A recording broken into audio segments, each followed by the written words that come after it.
Good afternoon, Stephen Cooley. Hello, mate. We've made it to another Friday. We have, and we've got a little bit of news that this will actually be our final daily lockdown chat because as of next Monday, good news is you've been given the word that you are able to leave your local LGA and you're able to come and start working with us out at Cardiff. Sonia's given us the green light. Thanks, Sonia. So yeah, no, that's definitely exciting. Like, obviously, I've enjoyed I enjoy doing this, and I enjoy having a yap and doing the podcast. But the real gravy's the training, mate. The real gravy's training the members. Yeah, you'll be back in your element. So that is exciting. So the podcast will be put on hold for a little while. We will obviously still have some episodes, but it just won't be on a daily basis. So we'll try our best to make this last one a good one. Easy peasy. No problem. No problems at all. We can do that. I'll kick off today. I think you kicked off yesterday. So first question I have for you. Mm-hmm. What was your best and what was your worst subject at high school? Oh, that's good, mate. That's a good question. So I would say I'm going to go with my worst first. Yeah. And science was my worst. And just the reason being is just because I wasn't very interested in it, and not even doing experiments. I wasn't too interested in dissecting a rat and using Bunsen burner. Like, I wasn't a pyro using the Bunsen burners. I wasn't too keen. I didn't really like learning about, like, anything science related. So I just my head was never in it. So science is my worst. So I'm guessing you didn't pick any science subjects in 11 and 12. No, nothing sciencey, mate. Yeah. So my best. Now this is going to sound very cliche, but PE was clearly my best. But I'm going to go aside from that, and I was actually really good at history. Yeah. Yeah, like I was really good at history. Anything history related, like modern history and ancient history. I always sort of was really interested by all that, all the Roman times, and learning about, like, the Australian wars and all the prime ministers and all that sort of stuff. Something about that just really interested me, and I was always good at history. So there you go. There's a fun fact for you. What subject did you do in 11 and 12?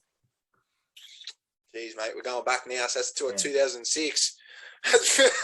That's 15 years ago. So I did SLR, so sports, lifestyles, recreation. Yeah. Just because, that was Bit of a bludge. Business studies. Yeah. I mean, that was okay. I'm not 100% sure, mate. Well, you obviously would have done English. Like, you have to do English. Yeah, did English. Maths. Did you do maths? Yeah.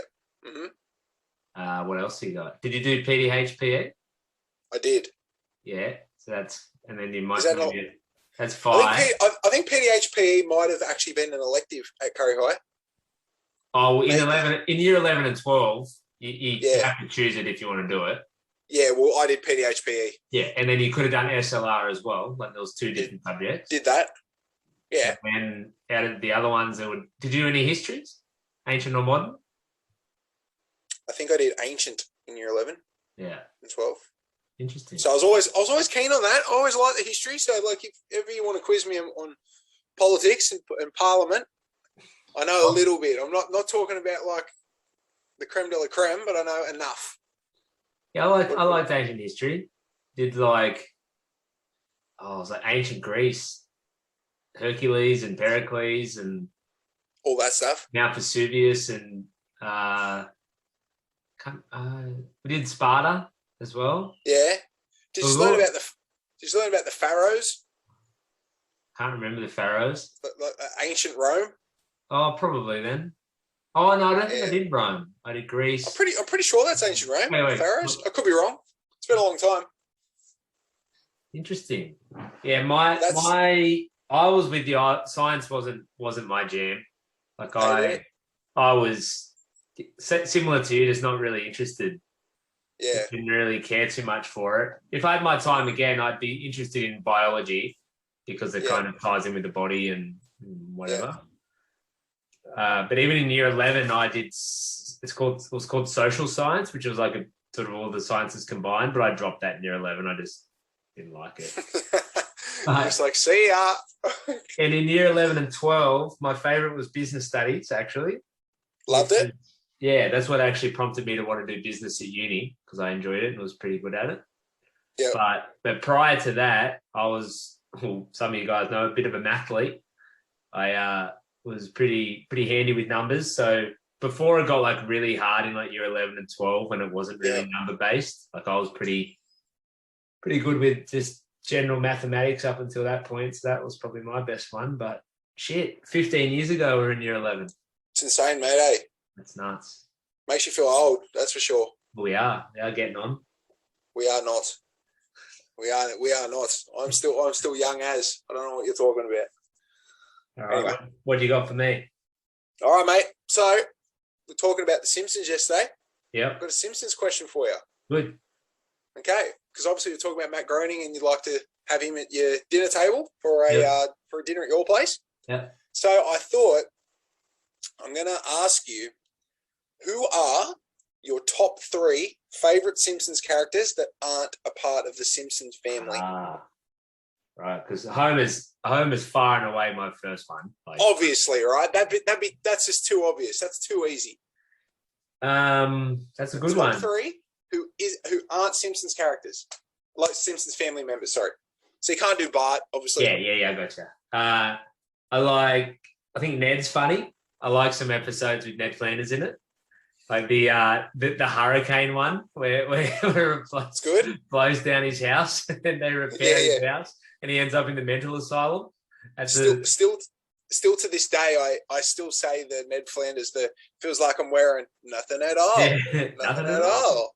So Ned would probably be up there. Yeah.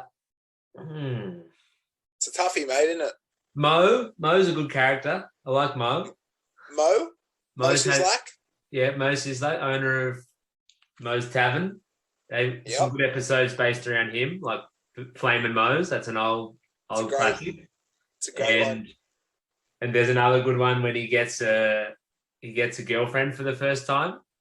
And he throws Homer under the bus and Homer ends up in jail. Have you seen? Do you remember the episode where the Mo moment that always springs to mind for me is the one where someone tells Mo to like look? I think it's Bart and Lisa because they're trying to take Aerosmith. I think it's Aerosmith out of the bar because they're playing a band. They're like, and Bart's like, "Hey Mo, look over there, like at the wall. Something's on the wall." He looks for ages. Yeah, and then Homer comes in. And he's like, "What are you looking at, Mo?" And then Mo's just like, "I don't know, but it's going to cost you." And then Homer's like, "My wallet's in the car." He is so stupid. And he's just staring at the wall. It's going to cost you. That's good. Anyway, that's funny. Yeah, Mo's up there. And then probably Sideshow Bob. Like Bob? Yeah, he's got some of the greatest episodes around with him in it. All the ones where he's trying to kill Bart when he's in and out of jail and the rest of it. So I think what about he's standing on the rakes? Yeah. for about a minute. Yeah. It doesn't get old. Nah, great. That's a great episode actually. And the one with his brother Cecil. Yes, when they're both trying to kill Bart. So yeah, off the top, I mean, if I had more time to think, it might be different. But those 3 off the top of my head. So Ned, Mo, and Bob. Good characters. How about you? So you took the words out of my mouth, mate. Ned's my number 1. Yeah. But just purely because Ned on his own, probably not. But the conversations that Ned and Homer have together in like when they're together, that makes Ned my number 1 because I just think it's so because they're polar opposites. It's just hilarious. I've always been a fan of Krusty. Yeah, Krusty's good. Because I like that Krusty's a little bit of like he's a big smoker, big gambler, just some of the stuff that he gets himself into. Yeah, he's just an absolute wreck, and I just think that's hilarious. And then my number 3 is probably Chief Wiggum. Oh, Chief Wiggum, yeah. Just because he's so stupid, and it's just some of the stuff he says is just gold. Like, bake them away, toys. Yeah, I was just thinking that one. Yeah, but there's some cracking characters. A notable mention goes to Mr. Burns. I think he's like, he's like the great evil guy. You know, absolutely. Here's another interesting question, mate. Do you think Barney is overrated? Yeah, Barney's not that funny. Not really, is he? Not compared to like some of the other ones. Because I remember when I was a kid, because he's Homer's mate, everyone used to make a big deal about Barney, and now that I've watched it again, like as an adult, I'm like, Barney's not that good. Like, he's just there. No, he's just the town drunk and a few funny lines here and there, but that's kind of... And that's it. Because as a kid, when he does that burp, you just think, oh, that's so funny. And then as an adult, I'm just like, what? Like, that's not that funny. But yeah, I thought it'd be an interesting question because obviously Homer's numero, you know. You can't not. Far and away. Easily. All right. Another one for you, mate. This is getting a bit personal, so I hope you don't mind. No, mate. Hit me with it. At what age and who was your first girlfriend? Like, I'm not talking like year 8, like holding hands with some girl. Like, as a teenager, who was your first girlfriend? So we're not counting the schoolyard crap, are we? Oh, I'm not like primary school. I'm talking like you hang out with them outside of school. Oh yeah, okay. So my first girlfriend was when I was 12. Oh, young. Yeah, but it was the girl 2 doors down from my house. Yeah. So I'd see her I was seeing her pretty regularly because she just lived like 2 doors down. This is when I first moved up here. So I moved to a place in Weston, and she was two doors down on the right, and she was probably, I think she was a year younger than me. And so like I was in year 7, she was in year 6.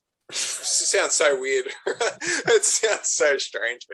Year 7, year 6. And I just like, she just started hanging out with me, and then like, I think it was only like a week or 2 weeks or some shit. Like, it was just. You don't have to say last name. What was the first name? Jasmine. Jasmine was her name. Is she still in Curry? You know, like, are you ever on Facebook and stuff? Yeah, we hang out still. It's nice. Yeah. still lives 2 doors down. No, I'm not too sure, mate. I've seen her.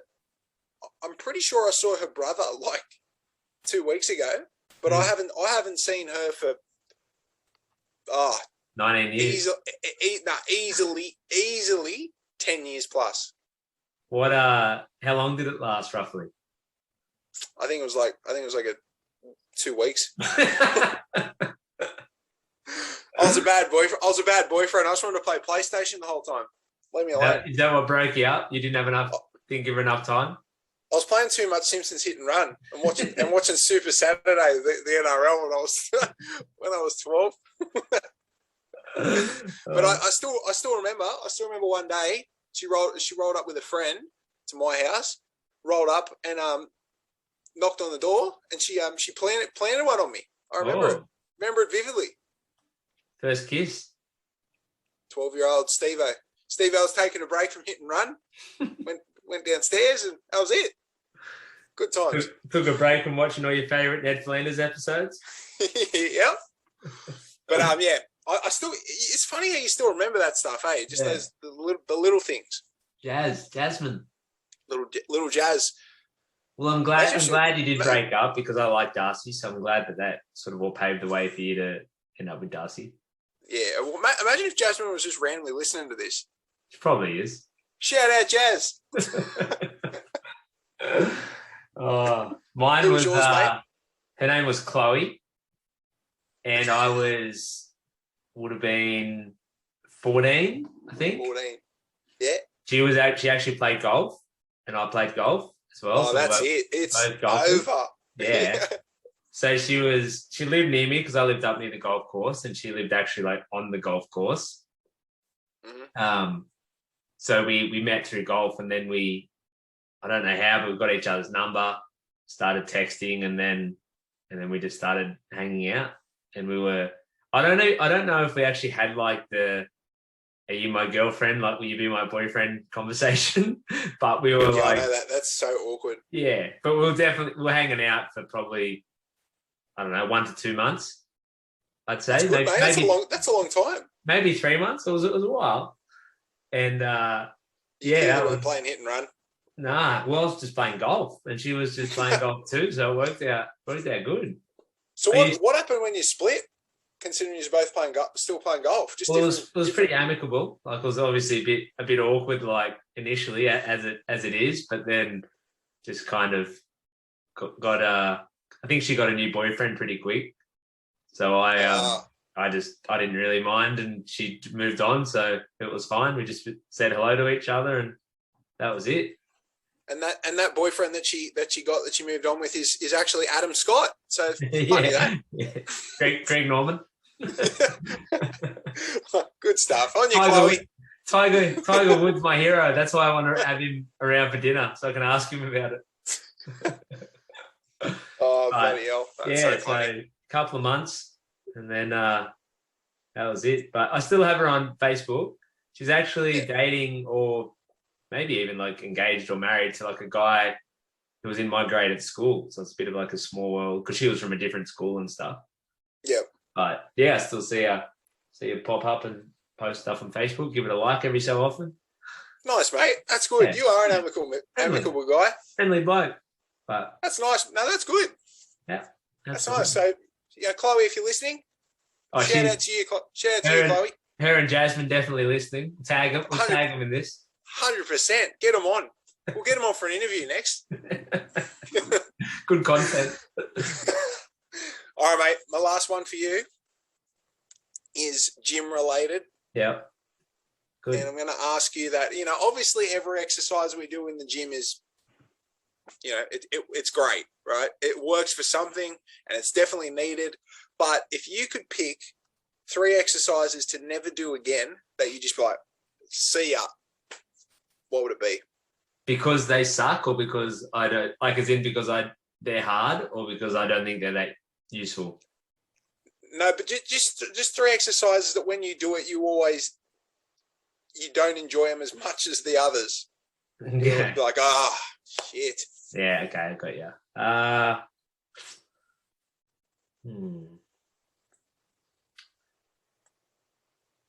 Good one, PVC actually. pass-throughs. What's that? PVC pass-throughs. PVC pass-throughs. We spoke about this before, but I think push-ups are like underrated and really hard. Underrated with like how good they are for you. But I do like a workout with push-ups in them, and depending on obviously how many it is, but I get to, let's say it's a lot of them, I get to 20 or whatever I can do like in one stint, and then I'm doing like sets of 5. Like I'm not great at them, and I think they're just hard for me. And whenever I finish them, I'm always like, they suck. They are. So push-ups? Yeah, push-ups would be in there. Because that way you can just stick to bench then. You can just go, okay, I'll do some bench. Yeah. Instead. Yeah. I think they're a great exercise. So it's not like I think they're no value. But for me, in terms of like what I think is difficult, I'll be like, oh man, they're rough. Yep. So you got 2 more. Toughies, mate. It's a tough one. Because it can be for a wide range of things. It can be like, just because you hate them, like, or because it just gasses you to the max, or just something you don't particularly enjoy, like, as much as other things. Devil press are hard. Just because it is hard. Shit house. Like it's a burpee combined with a like double dumbbell ground or overhead. Yep. Jerk as well, press, snatch, double snatch. They're just tough. Like you do a couple of those and you need to stop. Like you can't even string that many together. Mm-hmm. Yeah, they're rough. And another one which I find pretty hard actually, which is surprising, is like a step over if I've got like a heavy ball or dumbbells or something. Like if they're just body weight, it's okay. But if I'm trying to sort of strengthen my legs and I do it with holding a heavy ball or holding a heavy kettlebell or whatever it is, I find them really tough. Really hard. Yeah. So Those probably, three. yeah, and that's I think they're all good exercises for different reasons. So it's not that I don't think they have a place. I was taking that question more from like, what do I see in a workout and be like, oh man, like I don't want to do that. And that's so probably those three. Like high volume push-ups, if there was a workout that had like 50, 40, 30, 20, 10 push-ups, I'd be like, oh shit, like that's going to really hurt. And then the devil press, anyone more than like anything in double digits for devil presses, and I'm like, oh, that's going to be rough. Yep. And then the step overs, I know are just going to like cook your legs. So I always, if that's mixed with anything else leg related, which it probably is going to be, like I know it's going to be hard. Yeah, I agree. I agree with that. What were you thinking? Okay, so for me, the first one that came to my head was thrusters. Oh yeah. Like that's probably my number one because obviously the squat and the press together and getting as low as you possibly can. And I'd like, again, like I just like anything leg based. I always find it so hard for me. I'm always like, like anything where I've got to like squat nice and low. Yeah. So then it follows through to my next exercise, and it's wall balls. Oh yeah, a lot of people hate those. I would just like, again, I do them, but whenever I'm doing them, I always feel just taxed. I'm always like, this is crazy hard. And then the third one's difficult because I hate the double dumbbell ground to overheads, but I like them at the same time. If that makes sense. Yeah, good for and it's the same with the bike. Like I hate the bike, but I love it at the same time. Yeah. So I'm talking about exercises I purely do, and I'm just like, oh man. So thrusters, wall balls, and one more. The push-ups right up there. The push-ups hard. Yeah. Push-up low key is pretty hard. I'm gonna say the push-up. Yeah. Probably for my number 3. But then again, this leads me to another question, and it's only one. You've only got one answer. What is the exercise that is the most low key that you enjoy the most? Because I know mine. I know mine are. Probably It's ones we don't talk about. Yeah, ones we don't talk about. Well, the one that came to mind straight away was a burpee because I've always been pretty good at them, and everyone hates them. And if there's 20 burpees or sets of 20 or 25, I don't really see that as being that bad. Like it's hard, but I know that I'm going to be faster than probably other people. So, but the other one that came to mind was a dumbbell snatch. I think they're fine on me too. I could do probably 40 or 50 of them without stopping and be tired, obviously, but like I certainly don't dread them when I see them. If I saw them in a workout, I'm like, yeah, that's cool, like dumbbell snatch. So my low-key exercise that I really enjoy that doesn't get talked about enough is the Romanian deadlift. Yeah. I love Romanian deadlift. I love doing them. Yeah. I don't know. I love that feeling of the burn in the hammies. Yeah. It really just gets in there. Well, I just enjoy it. Typically, people are either hip dominant or knee dominant, like when they're doing sort of those bigger exercises. So people will either be better squatters or better deadlifters. So if you're more hip dominant, you'll be a better deadlifter. And if you're more knee dominant, you'll be a better squatter. We see some people who can just squat up and down like it's nothing. Yeah. Like as in just someone like Brody, for instance, like she just makes squat look like effortless. Mm-hmm. But whereas someone like you, who obviously is taller and struggle a bit more with that squat motion, you'd be more hip dominant. So not surprising that it's the exact opposite of what a squat is. Like if you think of a squat being I don't know. I just love the movement. I think it's a great movement. I don't know. Like when we talk about exercise that we do like, not many people will say, the Romanian deadlift. So that's why it just came to my mind. I was just like, the old Romanian deadlift doesn't get much love, and it deserves a bit of love. Good exercise. Great exercise. Cooks the hammies. Love it. And every time I'm finished doing them, the next day I'm like, those hammies are on fire still. Yeah. And you don't even need that much weight with them. Like you don't need too much. It's more of like a higher rep one exercise. Yeah, I've been doing a few just like whilst we've been like locked down, and been doing them a bit higher the reps as well. And still the next day, I'm still a little bit tight, a little bit sore. It's good. Yeah, I feel them whenever I do them the next day for sure. Good response, mate. Like a bit of RDL action. Me too, mate. Give me some RDLs. Well, there we have it. Thank you, everyone who's listened to us the last couple of weeks with our ramblings.